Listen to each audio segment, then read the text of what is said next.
subconscious mind. The subconscious mind believes in what you say. I realize that most people do not want to hear good news. They like the bad ones first because it gives them a reason to complain about life. Many are armed with a whole arsenal of stories with bad endings, and it makes you believe that evil has taken over the world. Prior to when I was diagnosed with cancer, me and my friends used to gossip and enjoyed it. But after I was diagnosed, I decided to stop and pay attention to myself. First, as soon as I used to meet those old friends, we immediately began to wash the bones of our other friends. But to my surprise, I realized that I had nothing to say now. Over time, I discovered that there was another form of conversation, although it wasn't an easy task for me to break such a habit. I also noticed that if I pass on gossip about other people, then probably they will do the same. What goes around comes around. As I work with people more and more, I really started to listen to what they are saying.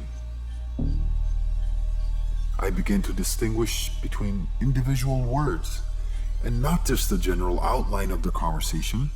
Usually, after 10 minutes of communication with a new friend or client, I could already tell exactly what was the reason for his failures. And all because I listened to what words they used. In some places, it is known as negativity rubbing onto the subconscious. I knew how much they contribute to the creation of new problems and complications of old ones.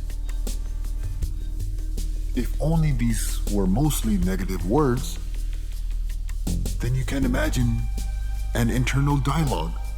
It must be from the manifestation of negative programming, or in my terms, primitive or poverty thinking.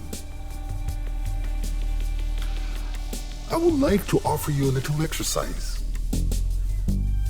Either place a tape recorder, or as nowadays, download a recorder app on your phone.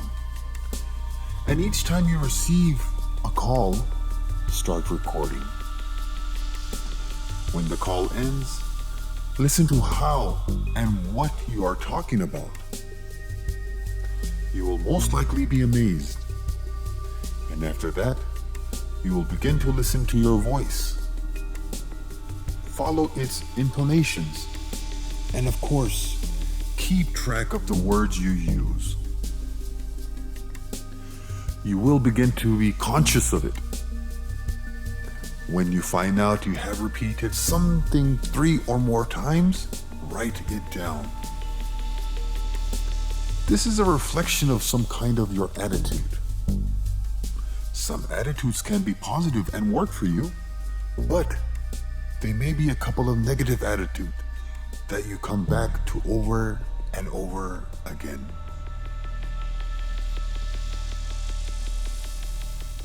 In connection with what I already said, I would like to discuss the power of the subconscious that it has. The subconscious mind has no opinion of its own. It accepts whatever we say and creates our destiny in accordance with our beliefs. It always accepts and says yes. Our subconscious loves us so much that it gives us everything that we just asked for with the help of our statements. However, the choice is ours. If we choose poorly, wretched thoughts and ideas, the subconscious mind decides that is what we want. And until we change our words, thoughts, and beliefs for the better, everything will remain the same. The subconscious mind will offer us the appropriate situations We will always make this very choice because there are billions of thoughts and they are always in motion.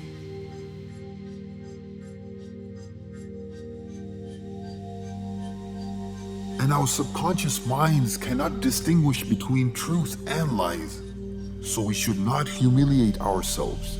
We should avoid words such as, "Oh, how dumb and stupid I am."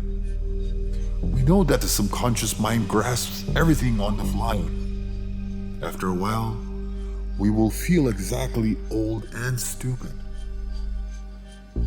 So try to refrain from those kind of statements. Say something several times, and a new idea will take root in your subconscious. The subconscious has no sense of humor. It is very important to fully understand this idea. You should refrain on mocking yourself. So if a joke humiliates you even a little, even if you try to appear courageous and cheerful, the subconscious mind will take this humiliation seriously, and a negative emotional charge will be created in that direction. Maybe that is why I said, your mind is the most powerful magnet. What you visualize, your mind attracts and materialize it in your real life. So think wisely. It believes in what you say about yourself. And next time you feel like criticizing someone, ask why you are feeling this way. You see in others only in what you see in yourself. Instead of criticizing people, praise them. And within a month, you will experience a huge change and growth of energy in you. Our words are an expression of our attitude to something. Notice how lonely, unhappy, poor, and sick people speak. What words do they use? What is true for them? How do they describe themselves? What do they say about their work, about their life, about their relationships with other people? What do they expect from life? Always observe. Consider their way of expressing themselves, but please don't tell anyone that their life is flowing according to the way they speak. Don't even tell your friends and family. The information will not be taken into account. Use it to begin connecting with yourself. Practice constantly if you want to improve your life. By changing the way you speak at least a little, you will attract other life situations in a positive way. Now let's say you are a sick person. You believe that disease is incurable and prepare for death now. It seems that life is cruel because everything in it works against you. What do you do in this case? Can you guess? You choose freedom. Freedom from your negative views of life. Starts with affirmations. Tell yourself you loved, worthy of healing, that you are attracting everything you need to physically heal. Trust that desire and get better and healthy. And that is completely safe. This changed many people and feel completely safe when they're sick. They, as a rule, belong to the category of person who cannot say no or refuse. The only possibility of refusal for them comes down to the following phrase: "I'm too sick to do this." And this is a perfect excuse. It reminds me of one of my participants in my group who underwent through a tumor operation. She could not say no or refuse anything for anything to anyone. Her father was a doctor, And she was Daddy's little girl who fulfilled all Dad's wish and request. She dared not to say no or refuse anything. She had to agree to all that was addressed to her. And when she came to me for her anxiety-related problems, it took 4 days to get a decisive no from her chest. And when she achieved this, broke this window, she was shocked. And in her enjoyment, she shouted, "No, no, no." Just the feeling and the taste for this word, she felt in love with it. I have found that many women with lung cancer have the same problem who cannot say no or refuse. They go out their way to please anyone and everyone but themselves. I would like to recommend to such women to learn to say, "No, I don't feel like doing this. I don't want to do this. I cannot." Give yourself 2 or 3 months of continuous refusal or no to all demands and suggestions that you don't like, so it can revive a person back to life. The main thing is that once one learns to take care of themselves with the help of such words, such as, "This is what I want," and "No, this is not what you should be liking or doing." So when I give private consultations to my friends and clients, they often argue with me about their opinions. They always try to justify their inability to cope with accumulated problems. If we believe that we are bogged down and accept this fact, then this is how it will happen. We are stumped as our negative attitude becomes reality. So let's start focusing on our inner strength and positivity instead. Many people come back to tell me that my practices, techniques of recordings, save their lives.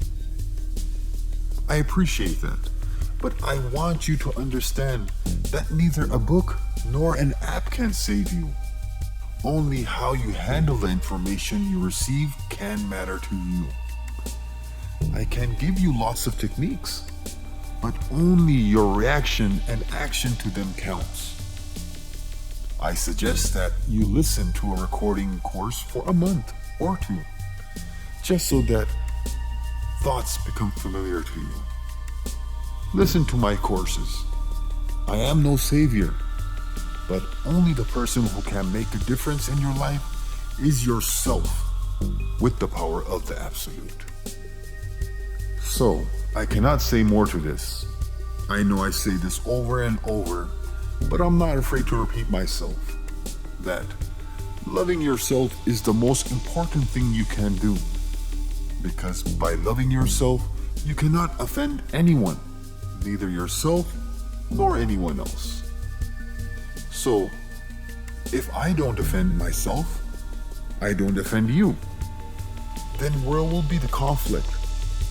There will be no conflict. The more people find inner peace, the better they will live on this planet. So let's begin our journey to awareness by listening to what we say to ourselves and to others. Then we can begin to make changes that will help heal ourselves and the planet as a whole. Unconditional love. Pakman was here.